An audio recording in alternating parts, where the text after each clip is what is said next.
বাংলাদেশ জাতীয় ক্রিকেট দলের পেসার মারুফা আক্তার এবার এইচএসসি পরীক্ষা দিয়েছিলেন। তবে গতকাল প্রকাশিত রেজাল্টে দেখা যায় তিনি একটা বিষয়ে অকৃতকার্য হয়েছেন। ভারতে চলমান নারী বিশ্বকাপে তাক লাগিয়ে দেওয়া মারুফার হয়তো মনটা খানিকটা খারাপ হতেই পারে, তবে তিনি নিজেকে এই ভেবে সান্ত্বনা দিতে পারেন যে বিরাট কোহলি দ্বাদশ শ্রেণী কখনো পাশ করতে পারেননি। অথচ ভারতীয় মাস্টার ব্যাটসম্যান বিরাটের প্রতিটি ইনস্টাগ্রাম পোস্টে ইনকাম বাংলাদেশি টাকায় প্রায় 17 কোটি টাকা।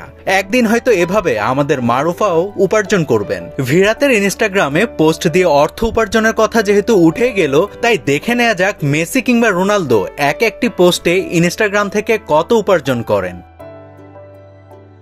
এই তালিকার 5 নম্বরে আছেন ভিনিসিয়াস জুনিয়র। রিয়াল মাদ্রিদ ও ব্রাজিল জাতীয় দলকে প্রতিনিধিত্ব করা এই ফুটবলার ইনস্টাগ্রামের প্রতিটি পোস্ট থেকে উপার্জন করেন 12 কোটি 50 লক্ষ টাকা। 4 নম্বর জায়গাটা বিরাট কোহলির। ওয়ানডেতে সর্বোচ্চ সেঞ্চুরির মালিক প্রতি ইনস্টাগ্রাম পোস্ট থেকে উপার্জন করেন প্রায় 17 কোটি টাকা, একজন ক্রিকেটারের জন্য যা দিবা স্বপ্নের মতো। অন্যদিকে এশিয়ান ক্রীড়াবিদদের মধ্যে তিনি সর্বোচ্চ উপার্জন করেন। 3 নম্বরে আছেন নেইমার জুনিয়র দা সিলভা।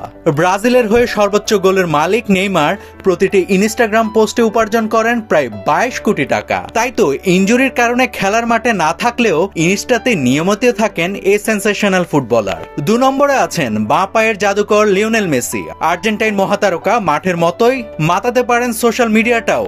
প্রতিটি ইনস্টাগ্রাম পোস্ট থেকে বিশ্বকাপ জয়ী এই ফুটবলারের উপার্জন প্রায় 32 কোটি টাকা।